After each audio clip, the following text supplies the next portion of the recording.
আমরা যারা রাজনীতির খোঁজ খবর রাখি, রাজনীতি বিশ্লেষণ করার চেষ্টা করি, তারা এটা অনুমান করতে পারছিলাম যে বেগম খালেদা জিয়া যখন এত বেশি অসুস্থ হয়ে পড়েছেন, তখন তার সন্তান জনাব তারেক রহমান কেন দেশে আসছেন না এখনও, সেটা নিয়ে নানা রকম সমালোচনা চলবে এবং সেই সমালোচনার সীমা মাঝে মাঝে ইত্রামের পর্যায়ে যাবে, সেটা প্রেডিক্ট করেছিলাম এবং তাই হয়েছে। একটা কথা একটু বলে রাখা ভালো, জনাব তারেক রহমান কেন দেশে আসছেন না, এটা একটা গুরুত্বপূর্ণ রাজনৈতিক প্রশ্ন। এই প্রশ্ন নিয়ে আলোচনা বিতর্ক চলতেই পারে। আমি নিজে বহু জায়গায় বহুবার এই প্রশ্ন ফেস করেছি, আমি কি মনে করি, আমার বিশ্লেষণ কি বলে। এমনকি টিভি টক শোতে আমাকে জিজ্ঞেস করা হয়েছে আমি কি মনে করি, তার কি আসা উচিত কিনা। সো এটা খুবই খুবই ভাইটাল একটা প্রশ্ন। বাংলাদেশের মতো একটা দেশে যখন শেখ হাসিনা পালিয়ে গেছেন, তখন জনাব তারেক রহমান দীর্ঘ প্রবাস যাপনের পর বাংলাদেশে ফিরে আসবেন, দলের হাল সামনাসামনি ধরবেন। এটা একটা ভ্যালিড চাওয়া। এই চাওয়াটার নানা দিক আছে, এটা বেস্ট অপশন, কোনো সন্দেহ নাই এটা। কিন্তু তিনি আশাটা নিয়ে আসলে কি সমস্যা আছে, বা তিনি কিভাবে দেখছেন, দল কিভাবে দেখছে, এগুলোরও পাল্টাপাল্টি কথা আছে এবং আমি স্বীকার করতে প্রস্তুত আছি এই ক্ষেত্রে অনেক সময় খুব স্পষ্ট না জবাবগুলো, এক ধরনের অস্পষ্টতা আছে। এই অস্পষ্টতা আবার এই বার্তাও সম্ভবত দেয় যে এমন কিছু আছে হয়তো যেটা আমরা জানি না। যাই হোক, সেটা নিয়ে সমস্যা নাই। এখন বেগম খালেদা জিয়া যখন অসুস্থ হয়েছেন, তখন বেশ কিছু মানুষ এবং খুব স্পষ্টভাবে জামাতের সাথে অ্যালাইন্ড লোকজন, জামাতের সাথে অ্যালাইন্ড পেজ, ব্যক্তি, এটা নিয়ে নানা যে বাজে কথা বলা শুরু করেছেন। বলছিলাম এগুলো ন্যূনতম সভ্যতাও মেনটেন করেন, এগুলো ইত্রামির পর্যায়ে গেছে। মানে তারেক রহমান কত খারাপ যে তিনি তার মায়ের এই মরণাপন্ন অবস্থায়ও দেশে ফিরছে না। মানে এই হচ্ছে, সব নাকি ঠিকঠাক আছে তারপর আসছেন না। সব ঠিকঠাক আছে কি নেই এটা তারেক রহমানের চাইতে কেউ ভালো জানেন না। আর এই কথাটা বলে রাখা ভালো যে মায়ের চেয়ে মাসির দরদ বেশি, মানে আমরা কথ্য কথা বলি, সেটা দেখতে পাচ্ছিলাম।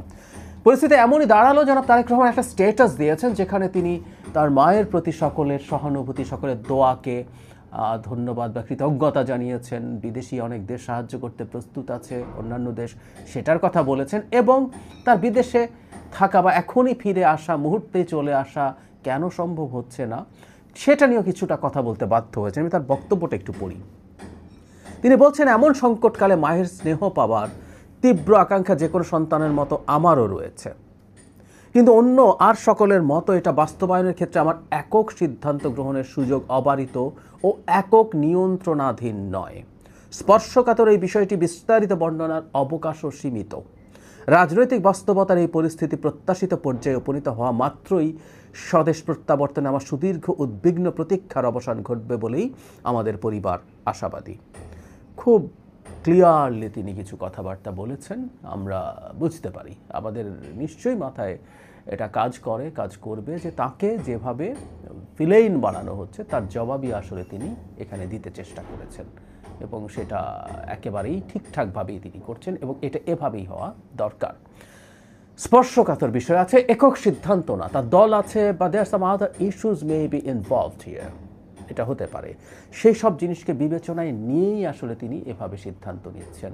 আমি অনেকে যখন আমাকে বলতেন যে তার তো আসা উচিত, তার না আসায় বদনাম হয়ে যাচ্ছে, দল ঠিক মতো চলছে না, তখন আমি একটা কথা বলার চেষ্টা করেছি যে এই যে সব যুক্তি আমরা দিই, এই যুক্তিগুলো তার জানা না থাকার কোনো কারণ নেই, এগুলো তার নিশ্চয়ই জানা আছে। তিনি দেশে না আসার কারণে কী ধরনের ক্ষতি হচ্ছে, কী ধরনের সমস্যা হচ্ছে, এটা তিনি নিশ্চয়ই জানেন।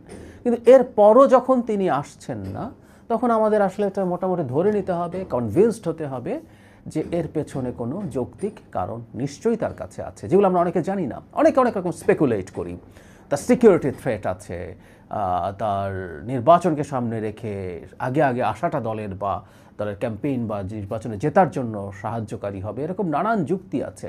হোয়াট এভার ইট ইজ, বিশেষ করে সিকিউরিটির প্রশ্ন কেউ আবার বলার চেষ্টা করেন বাংলাদেশের মতো দেশে রাজনীতি করতে হলে ঝুঁকি নিয়ে আসতে হবে, মরলে মরবেন তিনি, সেটা একটা পলিটিক্যাল ক্যাপিটালে পরিণত হবেন।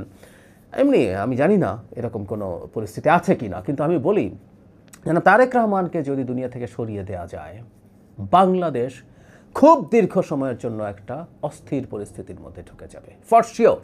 বেগম খালেদা জিয়া বেঁচে যদি ফেরেনও তিনি রাজনৈতিক দলকে নিয়ন্ত্রণ করার মতো পর্যায়ে নেই। জনাব তারেক রহমান দীর্ঘ সময়ের দলকে নেতৃত্ব দিয়ে এই দলের উপর নিয়ন্ত্রণ প্রতিষ্ঠা করে একজন সত্যিকার লিডারে পরিণত হয়েছেন, রাজনীতির খুঁটিনাটি প্রচুর সাফার করেছেন কিন্তু এগুলো শিখেছেন।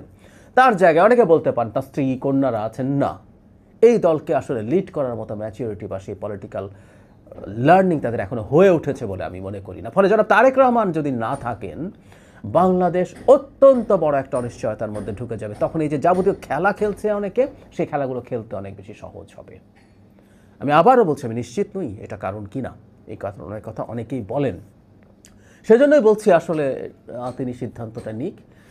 মায়ের কাছে থাকা, মায়ের স্পর্শ পাওয়া, মাকে স্পর্শ করার ইচ্ছে জনাব তারেক রহমানের চাইতে আর বেশি কারণেই। মায়ের চেয়ে মাসির দরদের বেশি দরকার নেই।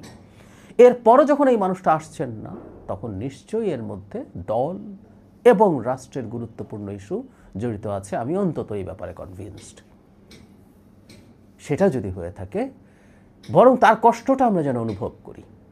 তার মা, আমি গতকালও একটা ভিডিও দিয়েছিলাম, আমার পুরনো একটা ভিডিও যোগ করে, যে দেশের গণতন্ত্রের জন্য, দেশের স্বার্থের জন্য তিনি যেভাবে লড়াই করেছেন, নিজের জীবনের ঝুঁকি নিয়েছেন, জীবনের আয়ু কমিয়ে দিয়েছেন, ঠিক একইভাবে জনাব তারেক রহমানও তার এই সময়ে, এটুকু আমরা বুঝতে কোনো রকম কোনো দ্বিধা নেই যে তার মন চাইছে মুহূর্তে চলে আসুন, কিন্তু তিনি নিজকে রেস্ট্রিক্ট করছেন। সেটা দল এবং বিএনপির ভালো, বিএনপির ভালো মানে কিন্তু বাংলাদেশেরও ভালো। আমরা বাংলাদেশে একটা মধ্যপন্থী গণতান্ত্রিক দল এই মুহূর্তে এত বড়, এটা আছে, এটার সাথে বাংলাদেশের ভবিষ্যৎ জড়িয়ে গেছে, এর অনেক স্খলন আছে, অনেক সমস্যা আছে, একে চাপ দিয়ে ট্র্যাকে রাখতে হবে আমাদের ভবিষ্যতেও, এটাও মানি, কিন্তু এটাই আমাদের শেষ আসার জায়গা এখন। সুতরাং যারা তারেক রহমান যা করছেন, আমরা তার এই সিদ্ধান্তের প্রতি আমাদের সমর্থন জানাবো এবং নোংরামি ইত্রামিগুলো যারা করে তাদেরকে সেই ব্যাপারে আমাদের ধিক্কার এবং ঘৃণা জানিয়ে যাব।